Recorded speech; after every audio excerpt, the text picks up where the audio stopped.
Welcome to study blog education YouTube channel पर आप सभी का फिर से एक बार स्वागत है। हम सीटेट 2021 को टारगेट कर रहे हैं, जिसके अंदर हम पेपर 2 सोशल साइंस के लिए हम पढ़ने वाले हैं इसमें। ठीक है, आपका टीचिंग सब्जेक्ट, जिसका भी टीचिंग सब्जेक्ट सोशल साइंस या एसएसटी है, तो उनके लिए हम पढ़ाई कर रहे हैं। और आज जो ये वीडियो है, इसके अंदर आप हिस्ट्री का चैप्टर 5, ये आपकी बुक का चैप्टर 5 नहीं है, बल्कि इस वीडियो का चैप्टर 5 है, जिसका नाम है राज्य, राजा और एक प्राचीन गणराज्य। ठीक है, इसमें हम कुछ राज्यों के बारे में जानेंगे, राजाओं के बारे में जानेंगे। ठीक है, कि उनके यज्ञ कौन से होते थे, क्यों किया करते थे, और एक दो प्राचीन गणराज्य के बारे में जानेंगे जो आपके एनसीईआरटी में दिया गया है, केवल वो, क्योंकि ये जो है पूरा का पूरा एनसीईआरटी बेस्ड होने वाला है। ठीक है, पूरा का पूरा जो है सर, ये एनसीईआरटी बेस्ड है। आपकी एनसीईआरटी की बुक 6 to 8 क्लास की एनसीईआरटी जो है, इसके अंदर पूछी जाती है आपके सीटेट के अंदर। आपको पता होगा सीटेट जो है भाई, वो सीबीएसई ही कंडक्ट करवाती है, तो ज़्यादा बेटर रहेगा कि अगर आप सीबीएसई के अकॉर्डिंग पढ़े या सीबीएसई से रिलेटेड चीज़ों को पढ़ें, तो आपको पता होगा। ओके, तो 5वीं वीडियो है ये हमारी। इससे पहले की 4 वीडियो आपको प्लेलिस्ट में मिल जाएगी, आप वहाँ पे जाकर के देख सकते हैं। अगर आपको पीडीएफ से पढ़ने का शौक है कि भैया आपको पास पीडीएफ होना चाहिए और सुनने वुनने से आपको कोई लेना देना है नहीं, तो पीडीएफ भी आपको मिल जाएगी। पहले एक प्लेलिस्ट बनी हुई है ऑलरेडी, चैनल पर जाकर के आप देख सकते हैं। वहाँ पर हिस्ट्री का भी मिल जाएगा आपको, सिविक्स का भी मिल जाएगा, और साथ ही साथ जियोग्राफी का भी मिल जाएगा। ओके, तो वो भी वीडियो अच्छी है, आप वहाँ से देख सकते हैं। बट यहाँ से भी देखिए, क्योंकि ये थोड़ा सा अपडेटेड है, प्रॉपरली जो है एनसीईआरटी के बेस पर है। ओके, हाँ जी। और हमने जैसे कि पिछली वीडियो में थोड़ा सा एक्स्ट्रा पढ़ा था वेदों के बारे में, तो अगर आपसे ऐसा सवाल पूछा भी जाएगा तो आप आंसर इसका इजीली कर सकते हैं। और इस बात का इस बार का जो आपका एग्ज़ाम है वो सीबीटी बेस्ड होने वाला है। ठीक है, कंप्यूटर बेस्ड टेस्ट होने वाला है, जो कि ऑनलाइन होगा। ऑफलाइन एग्ज़ाम जो है बंद कर दिए गए हैं सीबीएसई के द्वारा सीटेट के लिए इस बार से। और ये मिड दिसंबर 20 से लेकर के मिड जनवरी 2021 के आसपास तक जो है आपका एग्ज़ाम होने की संभावना है, जो डेट आई हुई है ऑफिशियली वो। ठीक है, तो एग्ज़ाम से पहले हमें पूरी तैयारी कर लेनी है, तो इसी को हमने टारगेट किया है। तो आपको जैसा चैप्टर का नाम पता चल गया होगा, राज्य, राजा और एक प्राचीन गणराज्य, जो कि वीडियो 5 चैप्टर 5 कुछ भी कह सकते हैं आप इसको, हिस्ट्री से रिलेटेड है। 4 वीडियो आपने देख रखी होंगी, नहीं देखी होंगी तो उसको भी देखिएगा। और पॉलिटी और जियोग्राफी, इनकी भी वीडियोस ऑलरेडी अवेलेबल हैं, उन्हें भी देखिए। और हम जल्द ही कोशिश कर रहे हैं कि पेपर 1 ईवीएस के लिए भी हम आपके लिए जो है वीडियो लेकर के आएँ। ठीक है, तो ज़्यादा बेटर रहेगा पेपर 1 के लिए। और हिंदी पैडोलॉजी भी देखते हैं हम, अगर कर पाए हम तो काफ़ी अच्छे से। तो आप प्लेलिस्ट को ज़रूर चेक करते रहिएगा, आने वाले टाइम में वो भी चीज़ें आपको देखने को मिलेंगी। तो चलिए चलते हैं टॉपिक की तरफ। ठीक है, इससे पहले आपको लाइक कर देना है। ठीक है, शेयर कर दीजिएगा भाई, जो भी तैयारी कर रहे हैं उनके साथ शेयर करिए। ठीक है, सब्सक्राइब करिएगा, सब्सक्राइब करके बेल आइकन को ऑन करिएगा, ताकि वीडियोस की नोटिफिकेशन आपको मिल जाए। और किसी भी तरह के नोटिफिकेशन पीडीएफ्स के लिए आप हमारे टेलीग्राम को ज्वाइन कर सकते हैं। ठीक है, टेलीग्राम का नाम है स्टडी ब्लॉग एजुकेशन, या एडू भी लिखेंगे तो आपको मिल जाएगा इजीली।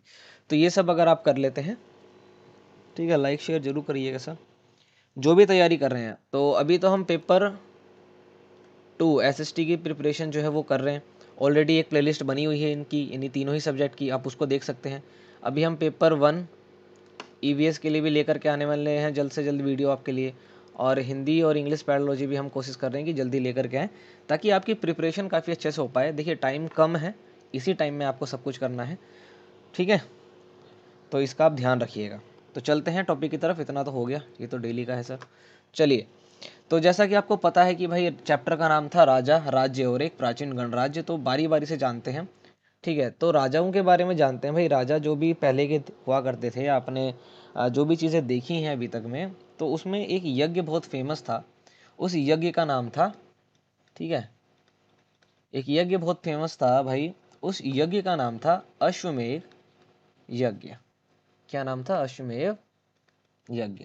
ये बहुत फेमस यज्ञ था। ठीक है, इससे जो है रिलेटेड सवाल भी जो है कई बार पूछे गए हैं कि ये किस प्रकार का यज्ञ था, इसमें क्या किया जाता था। तो देखिए, ये जो है एक इस प्रकार का यज्ञ था, जिसमें एक घोड़े को, अश्व मतलब क्या होता है? घोड़ा। तो एक घोड़े को राजा के लोगों की देख रेख में स्वतंत्र विचरण के लिए छोड़ दिया जाता था। यानी कि भाई, जो एक घोड़ा था, उसको स्वतंत्र विचरण के लिए छोड़ दिया जाता था। विचरण का मतलब होता है उसको जहां जाना है वो जा सकता है, लेकिन इस घोड़े के साथ साथ सेना जाया करती थी। सेना यानी कि जो भी उनके, ठीक है, उस राज्य का जो भी सेना था जो राजा के अंडर में था, तो ये जाते थे। बेसिकली इसमें क्या था, कोई भी राजा अपनी शक्ति का प्रदर्शन करने के लिए इस यज्ञ को क्या करता था, वो पूजा करने बैठा। ये बहुत बड़े बड़े यज्ञ हैं, उनमें से है एक राजस्व यज्ञ होता था, ठीक है, एक अश्वमेध यज्ञ था। ये काफ़ी फेमस यज्ञ हैं जो बहुत ही बड़े राजा ही कर पाते थे और बड़े लेवल पे होता था। इसमें खर्चा बहुत ज़्यादा होता था। इसमें एक घोड़े को लाया जाता था, इसकी आंख पर पट्टी बांध करके, ठीक है, राजा पूजा करता था और इस घोड़े को छोड़ दिया जाता था। जैसे कि राजा का ये एरिया है और ये आसपास में अलग अलग एरिया है, अब घोड़े को इस तरफ छोड़ दिया। इस घोड़े के साथ जो है ना, इस राजा की सेना एकदम तैयार होकर के जाती है साथ में। अब मान लीजिए यहाँ पर एक राज्य है, यहाँ एक राज्य है, यहाँ एक राज्य है, जगह जगह अलग अलग राज्य है। अब घोड़ा जो है मान लीजिए यहाँ से निकला और स्वतंत्र विचरण करेगा, घोड़े को कोई भी दिशा नहीं बताएगा, कुछ नहीं करेगा, घोड़े की मर्जी, वो किधर भी जाए। अब मान लीजिए घोड़ा इस राज्य में घुस गया, इस वाले राज्य में घोड़ा घुस गया। अब ये जो राजा है यहाँ का, अगर इस राजा ने इस घोड़े को रोक दिया, अगर इस राजा ने इस घोड़े को रोक दिया, तो इस राजा को, जो अश्वमेध यज्ञ कर रहा है राजा, इससे उसकी उससे जो है लड़ाई करनी पड़ेगी। ठीक है, देखिए यानी कि ये राज्य ए है, राजा ए जो है भाई वो यज्ञ कर रहा है और ये इसका घोड़ा जो है राज्य बी में चला गया। अब राज्य बी के अंदर जो राजा होगा, अगर उसने इस घोड़े को रोक दिया, ठीक है, तो बी वाले को ए से लड़ाई करनी पड़ेगी। अब देखिए ए वाले के जो घोड़ा गया हुआ है, इसके साथ इसकी सेना ऑलरेडी गई हुई है। अगर इसने लड़ाई करी, अगर बी वाले ने लड़ाई करने की कोशिश की, तुरंत क्या होगा, अटैक होगा और ये साम्राज्य उसका चला जाएगा। और अगर इसने लड़ाई नहीं करी और घोड़े को जाने दिया, और घोड़ा अगर इस एरिया से क्रॉस होकर के आगे आ गया, तो इसका मतलब है कि ये राजा इस राजा से, यानी कि राजा ए से क्या हो गया, अपनी हार को इसने स्वीकार कर लिया, तो ये इसके अधीन हो जाएगा। यानी एक जबरदस्ती का जो है यज्ञ किया जाता था, जबरदस्ती करने के लिए, जानबूझ के लड़ाई करने के लिए, कि भैया हम तो आपसे ताकतवर हैं और हम आपको कुछ कर नहीं रहे, हमारा घोड़ा जा रहा है, सेना जा रही है साथ में, अगर आपने रोक दिया इसको तो भैया हमसे युद्ध करिए। और अगर आपने नहीं रोका तो भाई और घोड़ा हमारा आपके राज्य को क्रॉस कर गया, तो ये राज्य ऑटोमेटिकली हमारा हो जाएगा। इसी को अश्वमेध यज्ञ कहा जाता था। ठीक है, तो अश्वमेध यज्ञ क्या था, ये एक ऐसा आयोजन था जिसमें एक घोड़े को राजा के लोगों की देखरेख में स्वतंत्र विचरण के लिए छोड़ दिया जाता था। मतलब घोड़ा कहीं भी जा सकता है। इस घोड़े को मतलब इस घोड़े को अगर किसी राजा ने रोक दिया, तो उसे वहां पर जो अश्वमेध यज्ञ कर रहा है उस राजा से लड़ाई करनी पड़ेगी। और अगर उसने नहीं रोका, तो वो राजा अपने आप ही, ठीक है, जो अश्वमेध यज्ञ कर रहा है उस राजा के सामने अपनी हार मान लेगा। और वो जो हिस्सा है, जो उसका राज्य है, वो अपने आप जो राजा यज्ञ कर रहा है उसके अकॉर्डिंग हो जाएगा या उसके अधीन चला जाएगा। तो ये तो था अश्वमेध यज्ञ के बारे में। अब दूसरा यज्ञ था राजसूय यज्ञ। दूसरा यज्ञ था, कौन सा यज्ञ था, राजसूय यज्ञ। अब ये जो यज्ञ था ना, ये होता था भाई, जो राजा बनाया जाता था ना, यानी जब बेटे को वो अपना राजा बनाते थे, या राज्याभिषेक कहते हैं जिसको, ठीक है, राज्याभिषेक के वक्त ये यज्ञ किया जाता था। तो ये ऐसे दो बड़े बड़े यज्ञ थे जो राजा अपनी शक्ति प्रदर्शन के लिए किया करते थे, कि भाई मैं कितना बड़ा हूँ और मैं कितना खर्च कर सकता हूँ।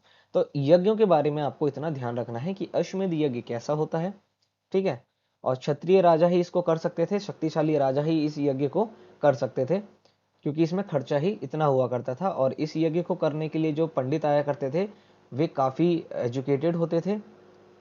सीधी सी बात है भाई, इतना बड़ा यज्ञ है तो छोटे मोटे पंडित से तो होगा भी नहीं है, तो पंडा आते थे एकदम, ठीक है, जो पंडित में भी एकदम विद्वान होता है उसको पंडा बोलते हैं। ओके, तो वो आकर के इन यज्ञों को किया करते थे। तो आपको दोनों ही प्रकार के यज्ञों के बारे में पता चल गया है। चलिए आगे हम जानते हैं वर्ण व्यवस्था के बारे में। ठीक है, अब ये जो वर्ण व्यवस्था है, कास्ट सिस्टम जिसको कहते हैं, तो भाई जो वर्ण व्यवस्था है ना, ये ब्राह्मणों ने बनाई थी। ठीक है, किसने बनाई थी, ब्राह्मणों ने। ब्राह्मणों को पुरोहित भी कहते हैं। ठीक है, तो पुरोहित ने लोगों को चार वर्गों में विभाजित किया था। ठीक है, कितने वर्ग में, चार वर्गों में। पहले में किसको रखा था भाई, पहले में रखा था ब्राह्मण को। पहले में किसको रखा था, ब्राह्मण। दूसरे में कौन आए थे, दूसरे में आ गए थे भाई क्षत्रिय। दूसरे में कौन आए थे, एक मिनट, दूसरे में कौन आए थे सर, तो दूसरे में आ गए थे भाई हमारे क्षत्रिय। तीसरे में इन्होंने रखा वैश्य को।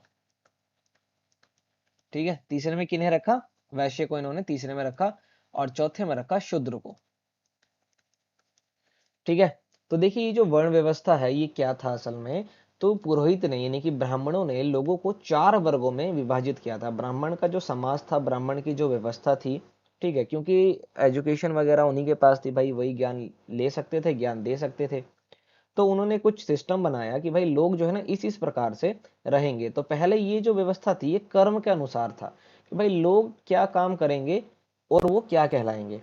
ठीक है, तो देखिए ब्राह्मण का काम क्या था, तो ये तो भाई वर्ण हो गए, क्लासेस, कास्ट जिसको कहते हैं आप, ठीक है, वर्ग हो गए, क्लासिफिकेशन कह सकते हैं, और इसके कर्म कि भाई ये लोग क्या करेंगे।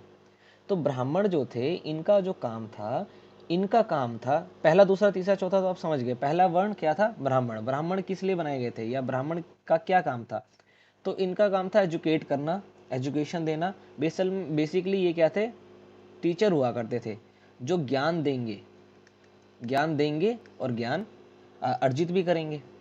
क्षत्रिय जो थे ये रक्षा करते थे, ये क्या करते थे, रक्षा करेंगे किसकी, अब क्या कहते हैं, जिस राज्य में ये लोग रहेंगे वहाँ पे रक्षा करेंगे और राजपाट चलाएंगे, यानी कि ये लोग राजा बनेंगे। ठीक है, वैश्य जो थे ये व्यापार करेंगे, क्या करेंगे, व्यापार करेंगे। और शूद्र जो थे ये कुछ नहीं करेंगे, ये जो तीनों वर्ण हैं, ठीक है, यानी कि नंबर 1, नंबर 2, नंबर 3, ब्राह्मण, क्षत्रिय और वैश्य, इनकी ये सेवा करेंगे।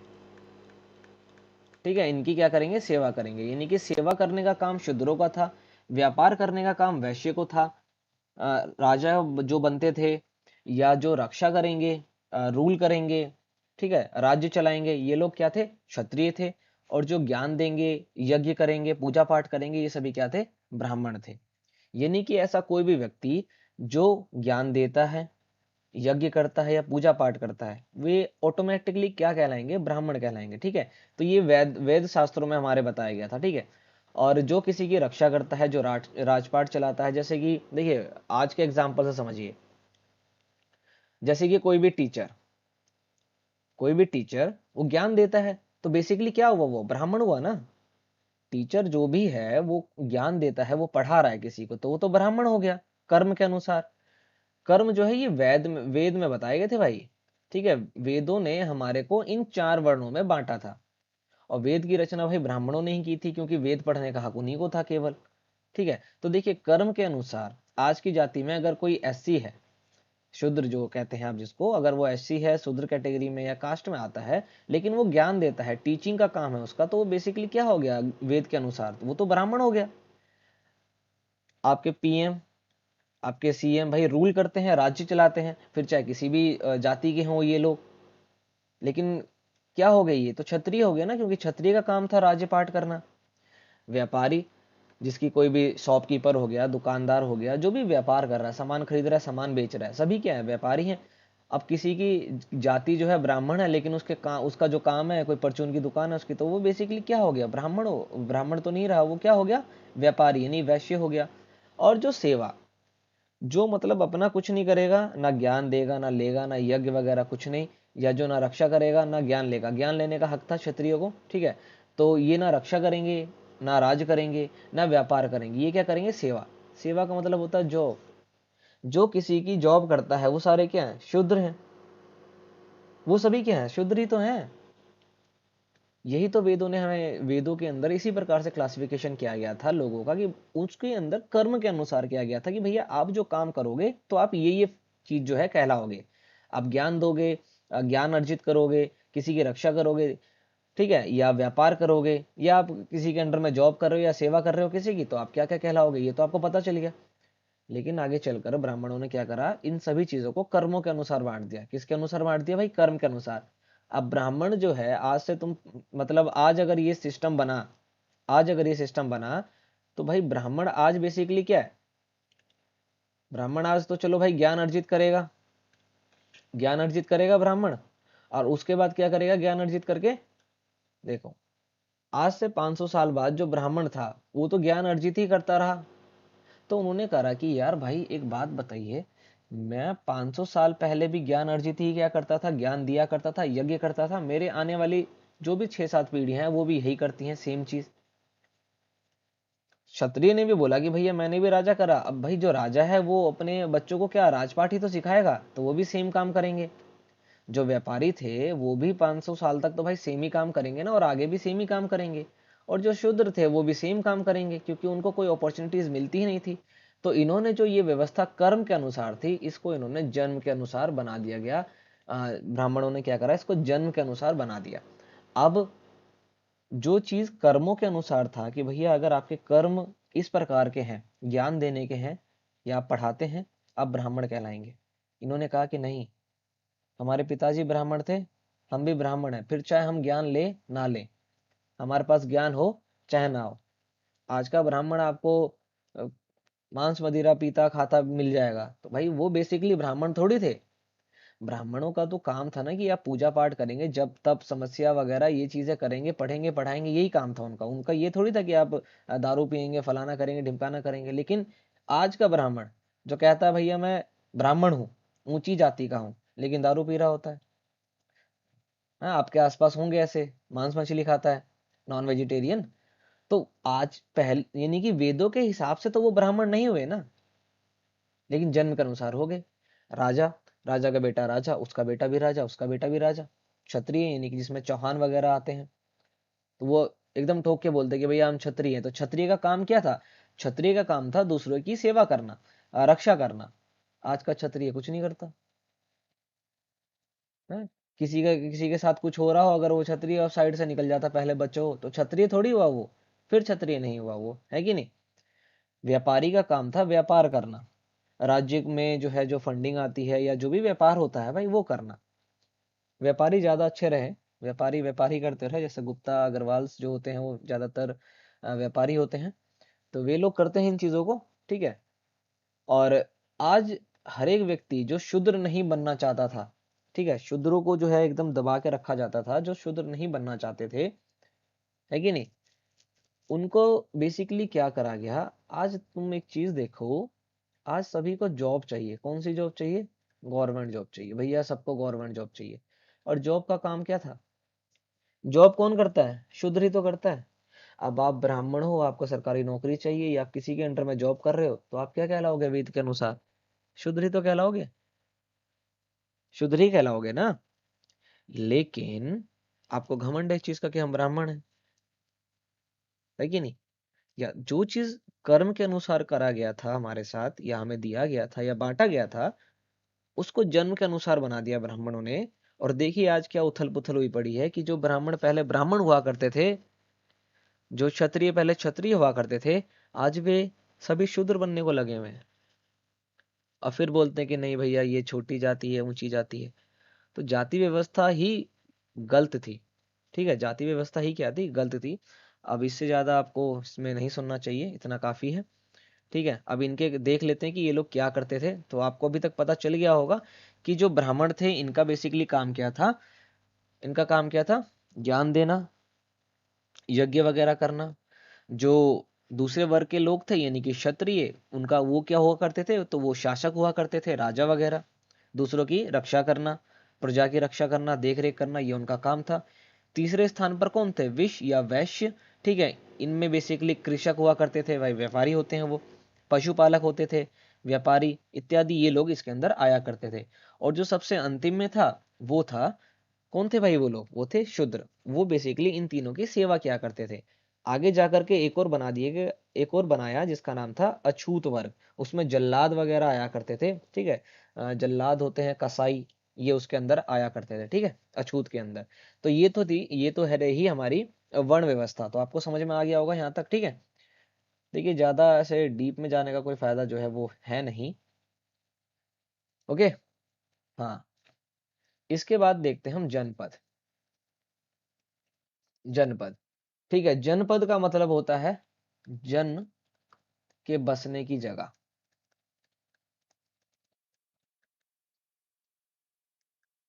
जन मतलब होता है लोग, यानी कि लोगों के बसने की जगह को क्या कहते हैं? जनपद कहते हैं। क्या कहते हैं भाई? जनपद कहते हैं। पता रहेगा आपको, कोई दिक्कत नहीं है।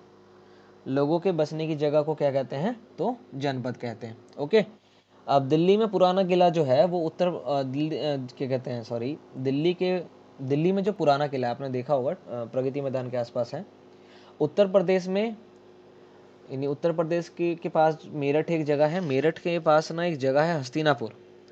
ठीक है। और एटा के पास एक जगह है जिसका नाम है अंतरजी खेड़ा। ये सभी क्या है, जनपद है, बहुत प्रमुख जनपद है ये। तो इन तीन के नाम आप याद रख सकते हैं। एक तो दिल्ली में है, दिल्ली में कौन सा है भाई, पुराना किला। दिल्ली में कौन सा है भाई, पुराना किला। गए होंगे आप में से काफ़ी सारे इसके अंदर। दिल्ली का पुराना किला हो गया। मेरठ के अंदर है भाई, मेरठ कहाँ है, तो मेरठ तो उत्तर प्रदेश में है ना, मेरठ के अंदर है हस्तिनापुर। ठीक है। तो ये सभी क्या है, ये जनपद है। लोग यहाँ रहा करते थे तो भाई जनपद है ये, जन के बसने की जगह। ठीक है। और एटा के पास जो है वो कौन सी जगह है, तो एटा के पास जगह है अतरंजी खेड़ा। ठीक है, देखिए सुनिएगा थोड़ा ज़्यादा। हाँ, सारा खेल सुनने का है, और आप कितने अच्छे से सुन सकते हैं और कितनी देर तक रिकॉल करके या उस चीज़ को मेमोराइज कर सकते हैं। मेमोराइज तो बेसिकली नहीं करिएगा, लेकिन समझना तो ज़रूरी है ना सर, याद तो करना पड़ेगा। बेशक आपको बीएड में बताया गया हो कि भैया मेमोराइज नहीं करना चाहिए, पर याद तो करना पड़ेगा ना, है कि नहीं। तो ये जो तीन ऐसी जगह हैं जिनका नाम आपको यहाँ पे मिला है, तो ये क्या है, जनपद है। आपको क्वेश्चन में ये दिया जाएगा कि भैया दिल्ली का जो पुराना किला है वो क्या है, जनपद है, महाजनपद है, या फलाना है, ढिमकाना है। ऑप्शन दे देंगे आपको, क्लिक क्लिक करना है। आप तो टिक तो करना नहीं है, तो जनपद पे आपको क्या करना पड़ेगा, क्लिक करना पड़ेगा। तो इतनी चीजें आपको मालूम होनी चाहिए। ओके, सारे पुरास्थल भी हैं ये। यहाँ पर बेसिकली यहाँ पर क्या है ना, इनके जो बर्तन मिले हैं ना, बर्तन, यहाँ पर एक अच्छे से बर्तन मिले हैं जिसको क्या बोलते हैं, देखिए नाम सुनिएगा, चित्रित, नाम सुनना भाई ध्यान से, चित्रित धूसर पात्र। पात्र मतलब बर्तन। तो चित्रित धूसर पात्र क्या है ये, तो चित्रित धूसर पात्र जो है वो एक बर्तन है जो कि जनपदों से हमारे को मिला है। ठीक है। यानी कि जनपदों से जिस प्रकार के पत्थर मिले हैं, ये एक विशेष प्रकार के पत्थर जो है, सॉरी, बर्तन हुआ करते थे। ठीक है। तो इसका नाम क्या था, तो चित्रित धूसर पात्र। ठीक है। चित्रण जो है इसके ऊपर किया गया था, काफी अच्छे थे ये बनने में, मतलब एक विशेष तरह के थे, कुछ अलग थे, नॉर्मल बर्तनों से क्या थे ये, अलग थे। तो ये कहाँ से पाए गए हैं, तो ये सभी जनपदों से पाए गए हैं। ओके। अब जनपद के बाद आता है महाजनपद। क्या आता है, महाजनपद। अब देखिए जनपद और महाजनपद, तो जनपद का तो आपको मतलब पता है, और महा मतलब होता है बड़ा, ज्यादा। यानी कि लोग जब बसने लगे और वो एरिया बहुत बड़ा हो गया, तो वो कहा कि जो है क्या कहलाया गया, क्या कहलाया गया भाई, तो महाजनपद कहलाया गया। देखिए महाजनपद का जो उदय है, उदय समझते हैं, ओरिजिन, लगभग 2500 साल पहले हुआ है। आपने पहला अगर चैप्टर पढ़ा होगा, पहली अगर आपने वीडियो देखी है, तो आपने एक चीज दिया, जो है ध्यान दिया होगा कि मगध का हमने नाम देखा था। मगध एक महाजनपद था जो कि 2500 साल पहले गंगा की सहायक नदी सोन नदी के पास डेवलप हुआ था। ओके, तो 2500 साल पहले। तो चैप्टर सारे कनेक्टेड होते हैं, लाइन से पढ़िए, अच्छे से पढ़िए। ओके। वीडियोस हम आप आपके लिए रेगुलर लेकर के आएंगे। कोशिश है दिन में जो है 2 से 3 वीडियोस आपके लिए अपलोड की जाए, ताकि आप अच्छे से पढ़ाई कर सके। ठीक है, क्योंकि एग्जाम का टाइम जो है काफी कम है। आपको बेशक लग रहा होगा कि भैया काफी ज्यादा है, लेकिन बहुत कम टाइम है ये अब आपके पास। तो तैयारी में बिल्कुल ढिलाई नहीं। सीटेट का पेपर बेस भले ही आपको आसान लगे या आसान आता हो, लेकिन इसका जो रिजल्ट होता है ना, वो 10 से 12% ही होता है बस, केवल।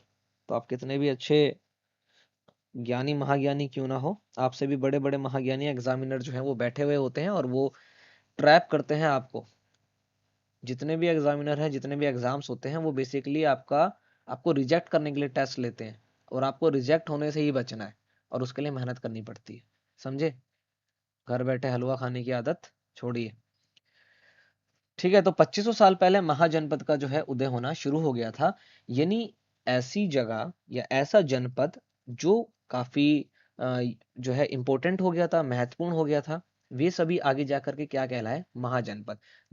ठीक है। देखिए बेसिकली क्या होता है, लोग कहीं रहते हैं, लोग तो आपके गांव में भी रहते हैं, लोग शहरों में भी रहते हैं, लेकिन शहर इतना इंपॉर्टेंट क्यों हो जाता है, क्योंकि वहां पर जो है वो ज्यादा अच्छे से डेवलप हो रहा होता है, सुविधाएं काफी अच्छी होती है, तो लोग वहां पर अट्रैक्ट होते हैं और वहां ज्यादा आकर के बसते हैं।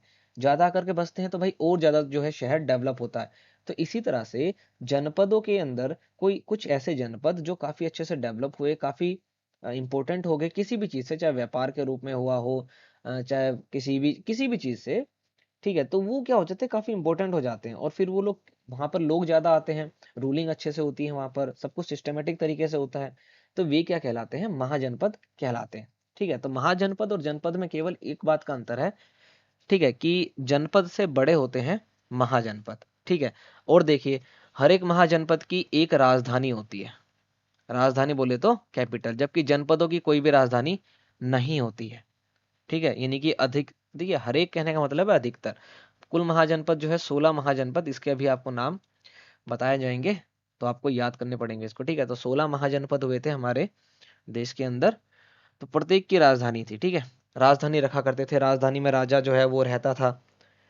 अब राजधानी में वो क्या करता था भाई, राजधानी में वो किलेबंदी करेगा एकदम अच्छे से। आपके देश में भी कोई आता है बाहर से तो कहाँ आता है सबसे पहले भाई, दिल्ली में आता है, क्यों? क्योंकि दिल्ली राजधानी है देश की। किलेबंदी करेगा, चारों ओर विशाल जो है ऊंची इमारतें बनाएगा, बनाएगा कि नहीं बनाएगा राजा, भाई वो राजा है, उसको तो दिखाना पड़ेगा, ऊंची इमारतें बनाएगा वो, कुछ अच्छी अच्छी दीवारें बनाएगा, जिसको प्रभावशाली दीवार कह सकते हैं हम। प्रभावशाली दीवार का मतलब होता है एकदम, मतलब सॉरी, ये तो कुछ इसी प्रकार से हो गया। प्रभावशाली दीवार मतलब बड़ी दीवार, मोटी दीवार, इस प्रकार से वो बनाने की कोशिश करेगा, और राजधानी में ही राजा जो है वो रहता था, कब? अपने परिवार के साथ। ठीक है, बेसिकली क्या करता है, मतलब महाजनपद के जो राजा होते हैं काफी अच्छे से डेवलप हुए पड़े होते हैं, इनका राज्य काफी अच्छे से होता है, इनकी एक राजधानी होती है, अपनी जो है ये लोग सेना रखते हैं, यहाँ पर इनकी सेना होती है, और ये सेना जो है वो तनख्वाह पर होती है। ठीक है, किस पर होती है? सैलरी पर होती है। ठीक है, अपनी सेना रखेंगे भाई, सेना की प्रैक्टिस होती है वहां पर, कितने एकदम सिस्टमेटिक तरीके से चीजें चलती हैं यहाँ पर।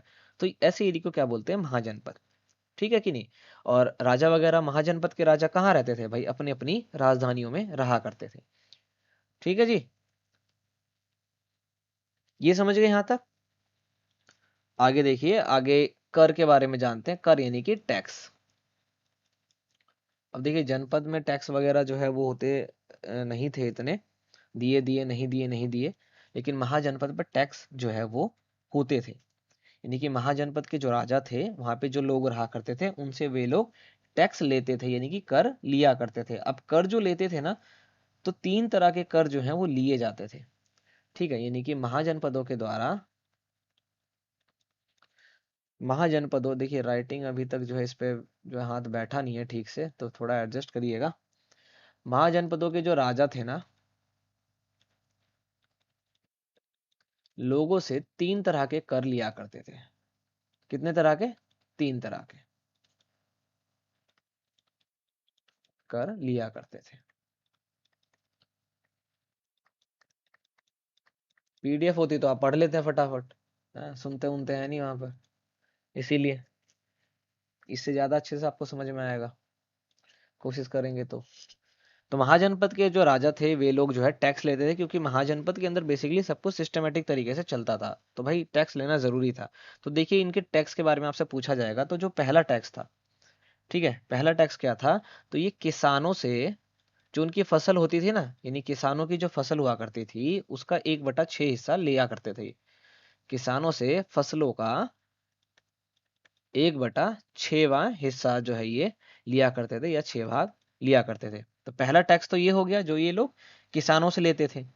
देखिए, कारीगर जो होते हैं, कारीगर से भी ये लोग जो है टैक्स लिया करते थे। तो देखिए, कारीगर से जो टैक्स था वो किस प्रकार से लिया करते थे ये, तो जो भी कारीगर है, जैसे कि बढ़ई हो, मोची हो, ठीक है, कोई भी कारीगर, मिस्त्री वगैरह कोई भी है, तो ये उससे पैसे वगैरह नहीं लिया करते थे। ये पता क्या करते थे? उनको कहते थे कि एक दिन आप जो है एक दिन फ्री में काम करोगे। एक दिन क्या करोगे? आप फ्री में काम करोगे, लेकिन किसके लिए? राजा के लिए।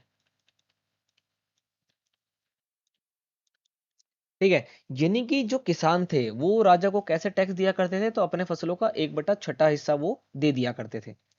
कारीगर जो थे वो कैसे टैक्स देते थे?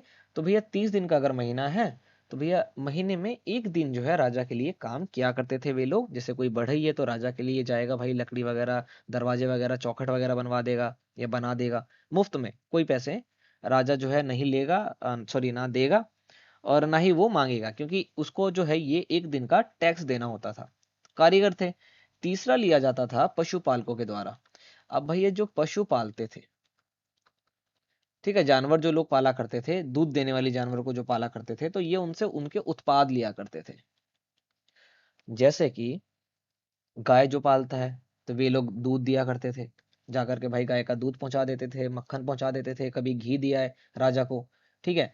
जो व्यापारी थे, पशुपालक से ले लिया भाई, व्यापारी से क्या करते थे ये लोग, तो व्यापारी जैसे जो भी वस्तु बेचा करता था, तो ये लोग उससे वस्तुएं ले लिया करते थे।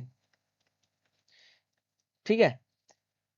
वस्तुएं ले लिया करते थे। और व्यापारी क्या होता है भाई, एक देश से दूसरे देश जाता रहता है, तो आखेट वगैरह करता है, तो भाई आखेट में या जंगल से कोई सामान अगर उसको मिल गया, तो वो ला करके वो क्या करता था, राजा को दे दिया करता था। ठीक है। यानी कि जो भी आखेटक हुआ करते थे ना,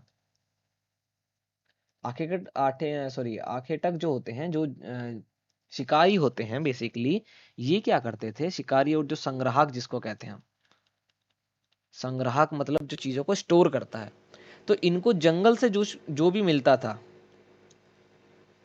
जंगल का सामान जो है ये ला करके दिया करते थे, सारा नहीं।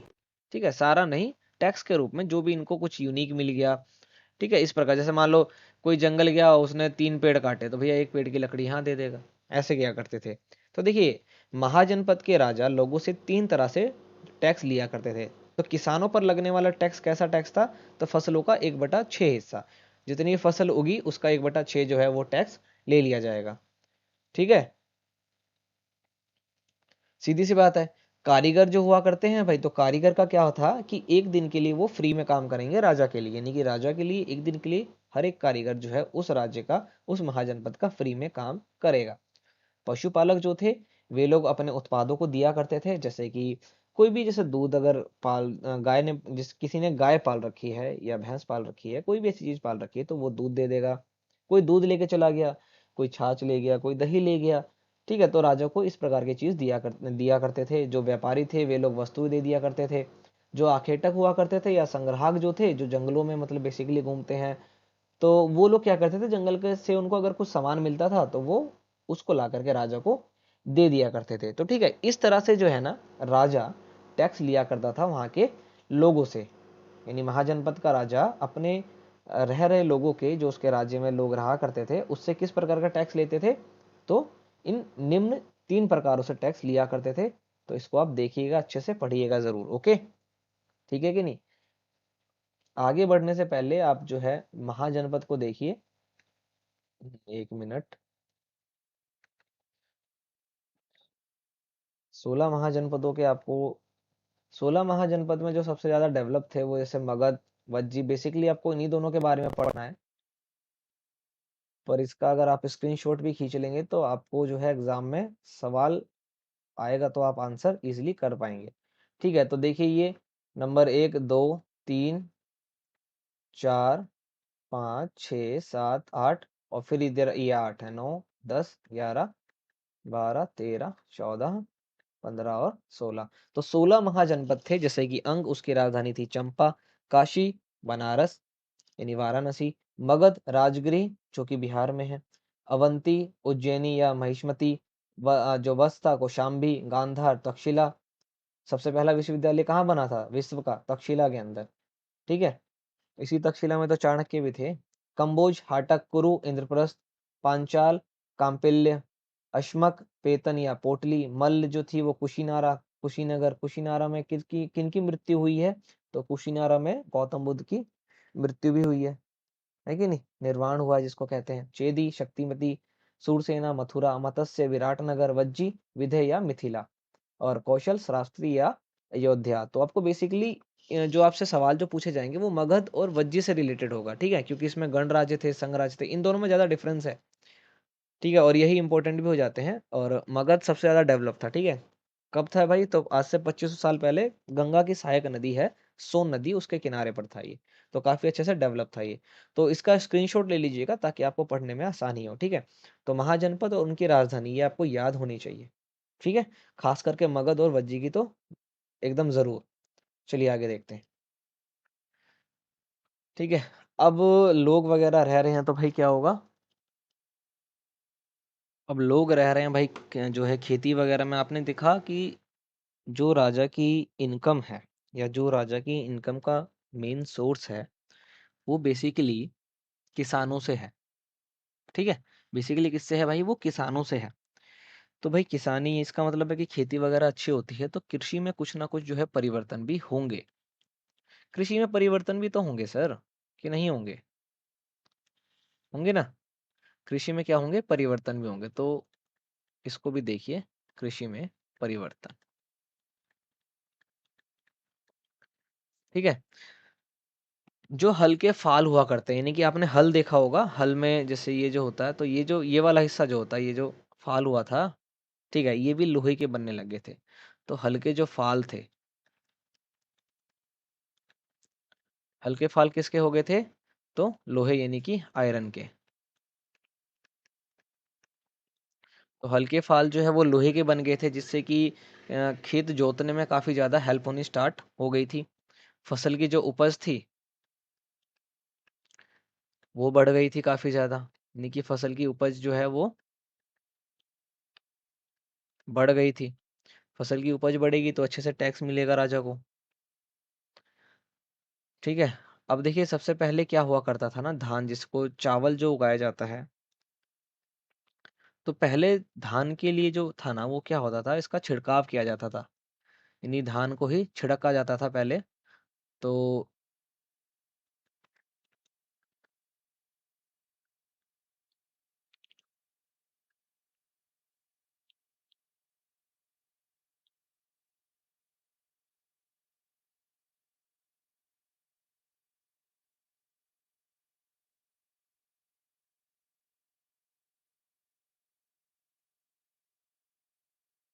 देखिए, अब कृषि में तीन परिवर्तन हुए। कृषि में जो है वो तीन परिवर्तन हुए। तीनों परिवर्तनों को देखिए। सबसे पहले जो हल थे, तो हल के जो फाल थे, जो पहले लकड़ी के हुआ करते थे, अब वो लोहे के होने लगे। लोहे के होने से फायदा ये हुआ कि वो काफी ज्यादा मजबूत हो गया, और काफी अच्छे से जो है वो जुताई में काम आने लगा, जिससे खेती जो है उसमें फसल जो है वो अच्छी उगने लगी, उपज बढ़ गई। अब जो धान थे, जिसको आज जो चावल उगाया जाता है धान से, तो धान को पहले छिड़का जाता था, यानी कि बीज उसके लगाए जाते थे जंगलों में, सॉरी जंगल कह रहा हूँ, खेतों में।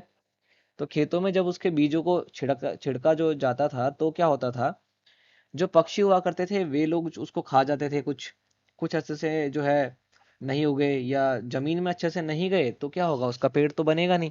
तो काफी ज्यादा जो है बीजों का नुकसान हुआ करता था। तो इसको क्या किया गया, अब इसके जो है पौधे ही जो है उगाए जाने लगे, यानी कि धान में बेसिकली अब उसके उसको छिड़का नहीं जाता था, बल्कि उसको रोपा जाने लगा। इससे क्या हुआ कि भई जितने पौधे रोपे गए ना, वे सभी हो गए। तो देखिए, अगर धान मैंने 10 दाने फेंके, भाई 10 में से 4 जो है चिड़िया खा गई, 4 ही जमीन के अंदर गया, उसको पानी वगैरह मिला, और 2 खराब हो गए, नष्ट हो गए, तो मेरे तो 6 दाने खत्म हो गए। पेड़ तो 4 ही उगेगा, यानी जो पौधा लगेगा वो 4 ही लगेगा। लेकिन मैंने इन 10 को अगर घर में ही, ठीक है, पानी वगैरह में रख करके इसको पौधे हल्के से बना लिए इसके, तो बाद में मैंने खेत में लगाया, तो मेरे पास चांसेस ज्यादा है कि 10 में से 9 या 10 के 10 जो है वो लग जाएंगे। तो उपज मेरी ऑलरेडी या अपने आप ही जो है बढ़ जाएगी। तो खेती में तीन जो है मुख्य परिवर्तन हुए, कि हल्के फाल आयरन के हो गए, यानी लोहे के हो गए। लोहे के होने के कारण हो गया ये कि खेतों की जुताई काफी अच्छे से हुई। जुताई अच्छी हुई तो फसल अच्छी होगी, उसकी उपज बढ़ गई, और जो धान था उसकी जो है छिड़काव करने की जगह उसको रोपा जाना शुरू कर दिया। तो ये खेती में मुख्य जो है परिवर्तन हुए। तो इतना आपको पता चल गया होगा, इजी है, कोई टफ वाली बात नहीं है। ठीक है, पानी बहुत लगता है इसको ना। अब चलिए, मैंने जैसे बताया था आपको कि मगध और वज्जी, इनके बारे में जानेंगे, क्योंकि यही दो इंपॉर्टेंट है काफी ज्यादा। तो ये दोनों ही महाजनपद है, और इनमें कुछ डिफरेंस है। दोनों ही बड़े हैं एकदम, और दोनों में देखिए डिफरेंस क्या है, तो ये देखना है। तो मगध के बारे में सुनिए भाई। मगध जो है, जिसकी राजधानी राजगिरी, ठीक है, 2500 साल पहले लगभग बना था। ठीक है कि नहीं? और सबसे सफल या सबसे बड़ा जो था ये यही महाजनपद था। ठीक है, और हाथी बहुत फेमस थे इसके। मगध के हाथी, जंगल इसके पीछे था, पानियों से घिरा हुआ था, यानी कि तीनों तरफ नदियां थी। राजा काफी अच्छी अच्छी जो है शक्तिशाली था राजा, सेना थी काफी अच्छी इसकी। तो ये तो काफी इसके जो है मेरिट्स वगैरह थे। तो लगभग 200 साल के भीतर मगध जो था वो सबसे ही इंपॉर्टेंट जनपद बन गया। ठीक है, और जनपद बन गया इंपॉर्टेंट, तो क्या होगा, महाजनपद कहलाएगा, क्योंकि लोग इसकी तरफ अट्रैक्ट होंगे, उनको व्यापार वगैरह मिलेगा तो यहाँ आएगा, है कि नहीं। तो ये है कहाँ पर बेसिकली, तो गंगा और सोन नदी जो है, ये जो है मगध से होकर के गुजरती है। तो नदियों के नाम आपको ध्यान रखने हैं, ठीक है। नदियां कौन सी, गंगा और सोन नदी।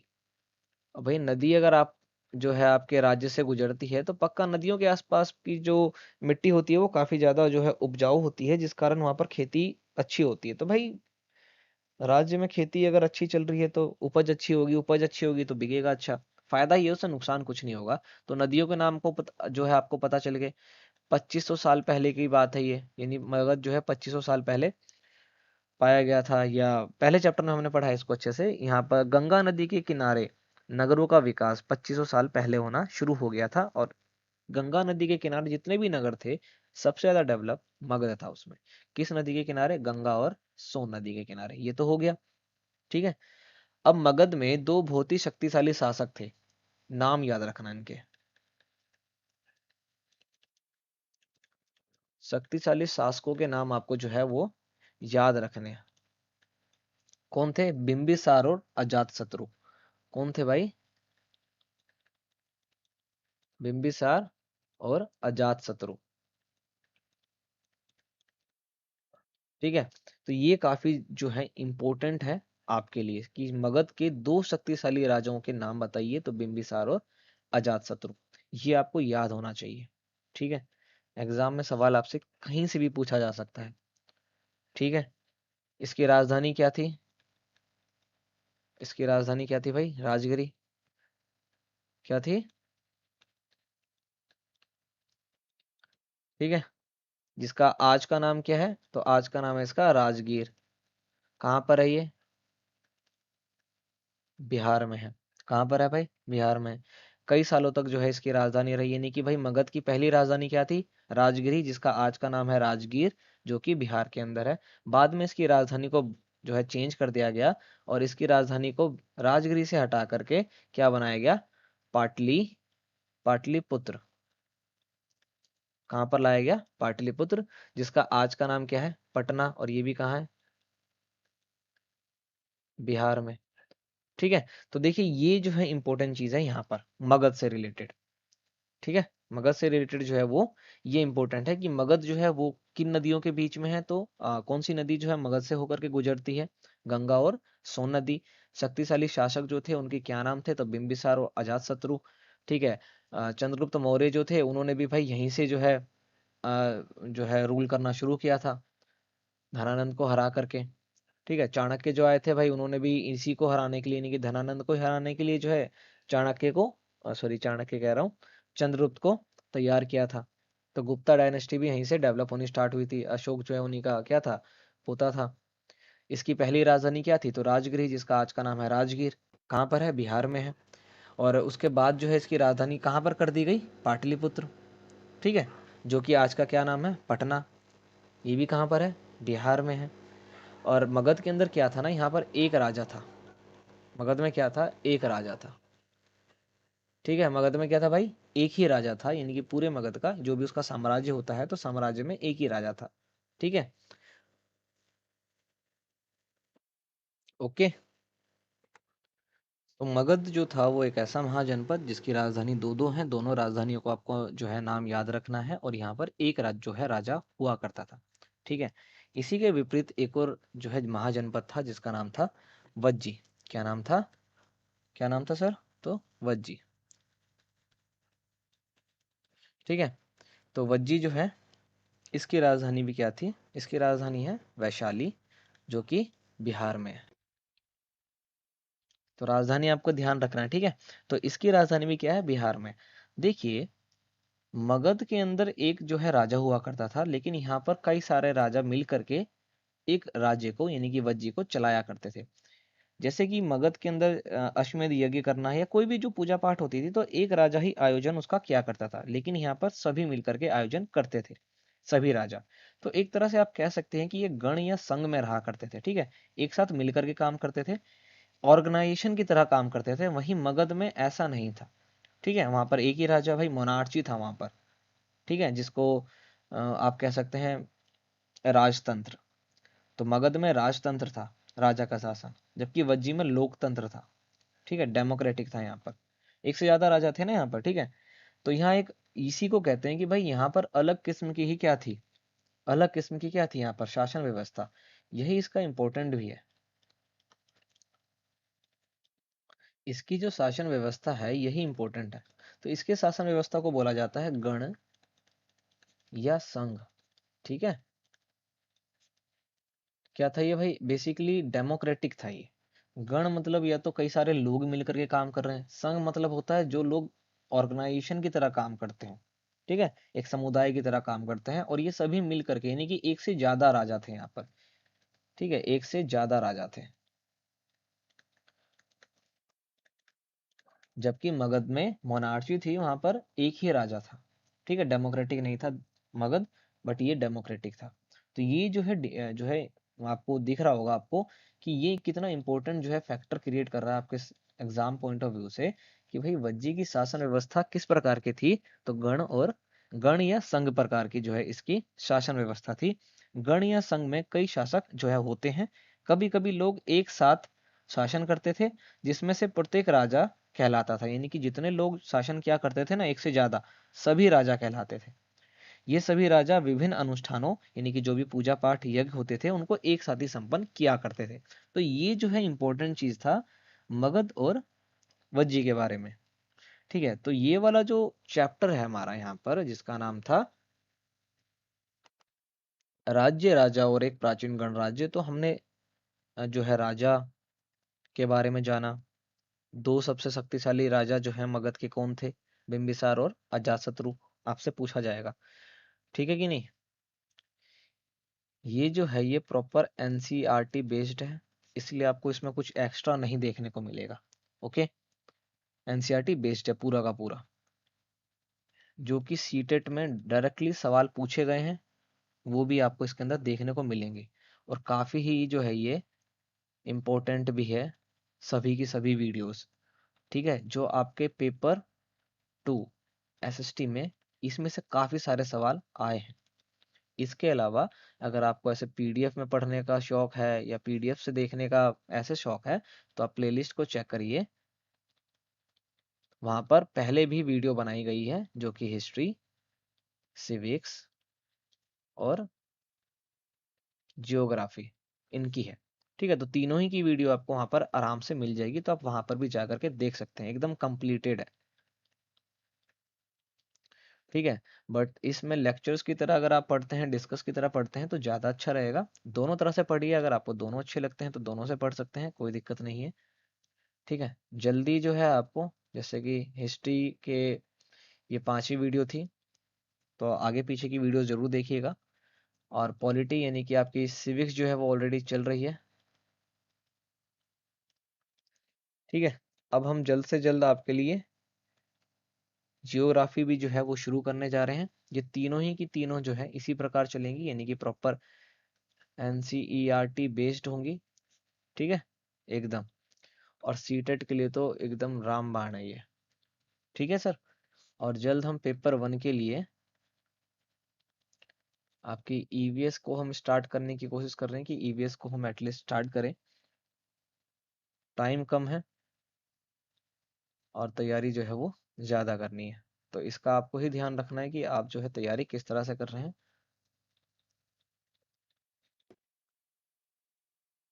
लाइक शेयर करना बिल्कुल भी मत भूलिएगा, और अभी तक आपने सब्सक्राइब किया नहीं है तो इसको जरूर करिएगा।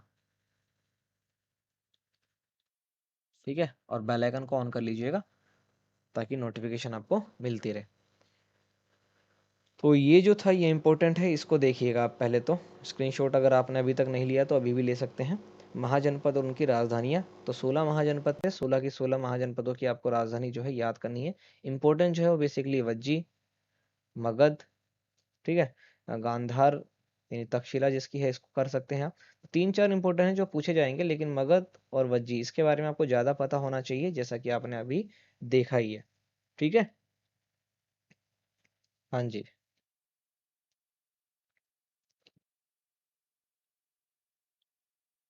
वैशाली हो गई थी ना बाद में, तो आप ले लीजिए स्क्रीनशॉट, आप ज़्यादा अच्छे से याद हो जाएगी आपको। तो टैक्स वगैरह के बारे में हमने जान लिया, जनपद क्या होता है, महाजनपद क्या होता है उसको जान लिया। यज्ञ जो थे, दो तरह के यज्ञ, अश्वमेध यज्ञ क्या थे, राजस्व यज्ञ क्या थे, कब होते थे, इनके क्या प्रोसीजर थे, इसको हमने देख लिया। और जो भी हमने इस चीज़ को देखा कि भाई जो जाति व्यवस्था थी हमारे यहाँ पर, इसका क्या हिसाब किताब था, इसको भी हमने देख लिया, है कि नहीं? तो ये ध्यान है एकदम, क्योंकि सुनना आपको थोड़ा ज़्यादा है, तब जा करके आपको फ़ायदा मिलेगा इसका, ठीक है? तो ये जो हमारा चैप्टर था जिसका नाम था, इसको हटा देते हैं एक बार, तब ज़्यादा अच्छे से दिखेगा भाई।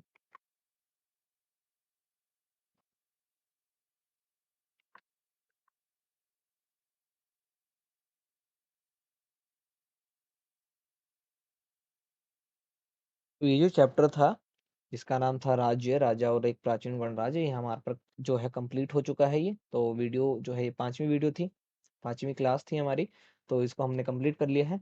4 आप देख सकते हैं जो कि ऑलरेडी अपलोडेड है, इसके आगे की भी अपलोड हो जाएगी, तो उसको भी देखिएगा। प्लेलिस्ट ज़रूर चेक करते रहिएगा, हो सकता है आपको वहाँ पर और भी कंटेंट मिल जाए, ठीक है? तो सीटेट की प्रिपरेशन अच्छे से करिए और पढ़िए अच्छे से सर, और क्या।